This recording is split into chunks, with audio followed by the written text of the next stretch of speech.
How to overcome negative emotions in trading. Hi, it's Charlie giving you today's video. And the market is predisposed to challenge you. So whatever it is you do in the market is there to challenge you. Even if you're, let's say, having a good spell, a good run, you might get frustrated with yourself for banking profits a little bit too soon, and you only to see the market continue going a lot higher. So even when you're having a good run, you're constantly being thrown negative curveballs. And so how do we overcome those negative curveballs? So what I'm going to do is just run through a few bits and pieces with you in this video on how to overcome those, because what you can't afford to do as a trader is be negative. It's very easy to get drawn into that, because think of the market as like the little devil on your shoulder. He wants you to get negative. He wants you to quit. He wants you to have uncertainty. All of those things, well, forget quitting, but uncertainty and indecisiveness and all of the things that can crop up, that little devil on your shoulder, he's done his job if you allow that to happen. So what we need to do is try and reduce that as much as we can. So what I'm going to do is run through a few different scenarios with you of these sort of types of things that can happen. And so, for example, one thing that people can very easily get caught up into is they have maybe get a winner, a couple of losers and a winner, sorry, a couple of losers and a winner, and very quickly you can get into a little phase, like, let's say, like this, and maybe there's the odd winner in here, and let's put a couple more losers in, and very quickly a trader can become a bit despondent and negative overall. And yet, really, in the grand scheme of things, this is only, what, 9 trades, as I've just put it on here. In the grand scheme of things, even 15 trades, it's not a lot. As the late Mark Douglas, author of Trading in the Zones, used to say, you really need to package your trades over a much larger sample size. Don't get too involved and caught up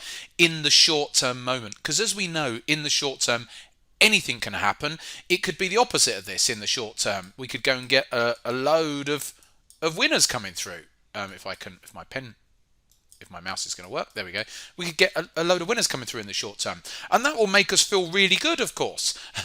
But just as quickly, or just as easy in the short term, then we can get another spell of losers. So what we need to do is take that step back and measure our performance not over such a small sample size. So really what you really want to be doing is taking clusters of 50 trades as a sample size. Even 50 is not a lot of trades in the grand scheme of things, but at least if you said, right, okay, I'm not going to get upset with myself just on the basis of a few trades. I need a minimum of 50 to even give me some form of statistical relevance. And really, it needs to run more than that. So take a step back and say, this is just one trade. This next trade that I'm taking right now, that I'm about to hesitate on, is just one trade in the next 100 or 1,000 trades I'm going to be taking. It just belittles the emphasis on that one trade, so that you can then put it into perspective in the grand scheme of things. That's one thing that I would say is don't get caught up in the very short term. Take that step back, like Mark Douglas used to say. Do only measure your performance on a much larger cluster of trades than just a few. And really, it needs to be running into hundreds really to get a really good idea. So that's one thing to do. And again, even in the short term, if you're having a load of winners, don't allow yourself to get excited about your winners, because if you're getting excited about your winners, as soon as you have a few losers, you're going to be disappointed and negative. So again, it's always about managing our trader psychology emotions, because if we allow our emotional range, if this is our emotional range, to be moving like this, and we get excited about winners, and I see experienced people do this, get excited about winners, then what's going to happen when the inevitable losers come along? They're going to get despondent and negative after a bit of a losing spell. So what we really need to do, if I can just turn the pen off, bring it back on again, is desensitize that emotional range. So rather than having this big if this was like an ECG cardiogram, it'd be doing like this. What we really want is to be like this. Really, really a small emotional range. We can't be flat unless you're a robot yourself, because it's impossible to not have any emotions. But what we want to do is desensitize. And we can desensitize by working on our mindset a lot. As I always say, mindset is more important than anything else in trading. And so we have to work on that. And so little things like don't allow ourselves to get excited at the winning streaks, because we don't know when the next drawdown period might be, and then all of a sudden we're getting despondent at this point. Easier said than done, hence why it takes work to constantly remind yourself, even when you're in a winning spell phase, that there's going to be a drawdown at some point. And just remind yourself. It's a bit like the old expression in sales, you're only as good as your last sale. And a good salesman will know that they're going to have really good spells where they're selling a lot, and they're going to have some droughts as well, where they can't seem to sell ice to an Arab, And so, cool, that's a good one, that one. I like that. Anyway, so that's something else to consider, that the emotional range. So what else can we do as far as turning negatives into positives? So another thing would be, let's say you've had a trade setup come along. For whatever reason, you missed it. You've been waiting for this trade setup to come along. It's done a pullback in price, let's say. You're looking to buy, and then maybe you've just hesitated. Maybe you hesitated and for whatever reason, or maybe you missed it. So let's assume, and it's gone flying off and it's had a good run here. So let's assume you just missed it. First of all, let's take that scenario. You missed it, then you see that it's flown and you're getting really annoyed with yourself. If you allow yourself to get frustrated, that's going to manifest itself into other poor trading decisions because you're getting frustrated. So on the back of the frustration of missing out on this trade, that can spill over into other trades because you then start to revenge trade or overtrade, looking for trades which might not be there elsewhere because you've had frustration at missing out on this one.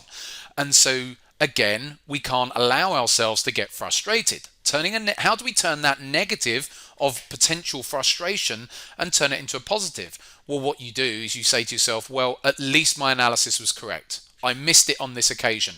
But if I did this type of analysis on the next 100 trades, then overall I'm going to be doing okay, aren't I? So again, turn a negative, turn it into a positive. Let me just turn but there could be, I was going to say I'll turn the pen off. Now there could be another situation whereby you hesitated. You actually hesitated at this pullback point. So you were there and you could have taken the trade, but maybe you've got a bit of fear going on. Okay, so you were negative at that point. How can you turn that into a positive? Well, one way, I've got other ways of doing this, but one way would be to, and then what you don't want to do again is if you've already been a bit fearful, you missed it because you hesitated, and then you're kicking yourself because you didn't take the trade. So how do you stop yourself from kicking yourself? Because if you kick yourself, and again you're going to be frustrated because of your hesitation and fear. And again, we can't afford to allow ourselves to be frustrated again. So how do you overcome that? Well, what you can do is you can say something to yourself like, well, if I had have traded it, if I had have taken it, I would have only traded it badly. Because if you did have all that fear at that point and you had have taken the trade, it's likely you would have jumped out really early anyway, because you'd have just been fearful. Even if it was going up, you'd be thinking, oh, better go out, better come out, better make my profits. So again, do a bit of self-talk and say, well, on this occasion, I was too fearful to take the trade. So what I actually need to do, I would have probably traded it badly and I would have probably jumped out anyway. So there's no point in me looking at this saying, oh, I would have been up this amount of money, because the reality would have been that you would have jumped out. Okay, so what I now need to do is work on my fear and my hesitation. Okay, so how do I go about working on my fear and my hesitation? Well, there are things you can do, like I'm using the analogy here today of saying, well, if I took 100 trades like this, I know that a certain percentage of those are going to fail. They aren't going to work. But if I took 100 trades like this, overall, if I stuck to the plan, I would be making money.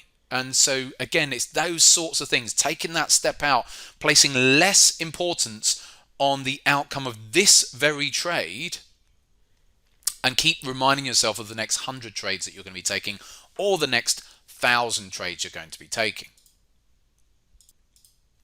Now, there's so many things that I can carry on going through about overcoming negative emotions, but another one, and I hinted at this in a recent video, is using a trading diary. So you diarizing, using a trading diary.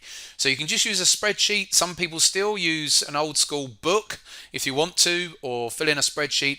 Not just about, or what your entry price and all of that was, although they are important, and I'll explain why in a second.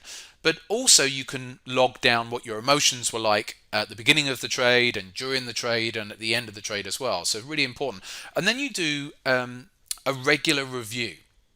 Because what a lot of people will do wrong is they'll just get to let's say to the end of the month, and let's say you're measuring your performance on a monthly basis, which I disagree with anyway. But let's assume you do, and you get to the end of the month and you're down, let's say 3%. Okay, so you're down 3% at the end of the month, and you're a bit disappointed. So again, you're allowing negativity to come through. Now, one way to try and overcome that is to go back to your trading diary and actually do a full review of all the months, all the trades you've done over that month. Now, again, if you're a shorter term trader, you might be doing a review of your trading diary once a week, possibly, if you're doing lots of trades a day. But or it might be monthly, or it might be every other week, or it might be bi-monthly. Anyway, so you do a review, and what you might find is that when you do that review, some of those trades got really close to their take profit zone, and they just got really close, and they not quite, and then they rolled over and stopped you out or whatever. And it might be some other trades that just got you stopped out at your stop loss point, and they just came down a little bit and then ended up, and you find out when you go back over your review, and they went all the way back up again and they would have hit your target. So instead of being frustrated at that, take the positives from that and say, well, actually, trading is fine lines after all. There are certainly, and it's the same in professional sports, it's those really, really small percentages which are at play sometimes. And so what you can do is say, well, actually, I'm probably doing a lot of things right. Yes, on this occasion, on this month, I've just missed a couple of take profits, and I just got nicked out on one or two stop losses. But what difference would that have made to my end of month performance if these couple of trades had hit their take profits and I hadn't quite have been nicked out there? That performance might have been entirely different. It might have been plus 3%, for example. So take the positives from doing a trading diary review regularly, because rather than you just looking at your trading account statement and saying, oh, I'm down for the month, or I'm down for the whatever period you're measuring yourself on, do a full review, because you might find there's some real positives to take from it and say, well, actually, my trading's not that bad. Just been a bit unlucky, really. If I carry on doing the things that I'm doing, or maybe you have to tweak marginally, maybe you do have to tweak your take profit levels a little bit, or tweak your stop loss levels a little bit, that you get a huge amount of information from going back over your trading diary. So keep logging your trading diary on a daily basis every time you take a trade, and then come back to it and do a full proper review periodically. There you go. I think I've rattled on enough today. I could have carried on this video for another 20 minutes, but there you go. There's some ideas on how to overcome negative emotions in trading.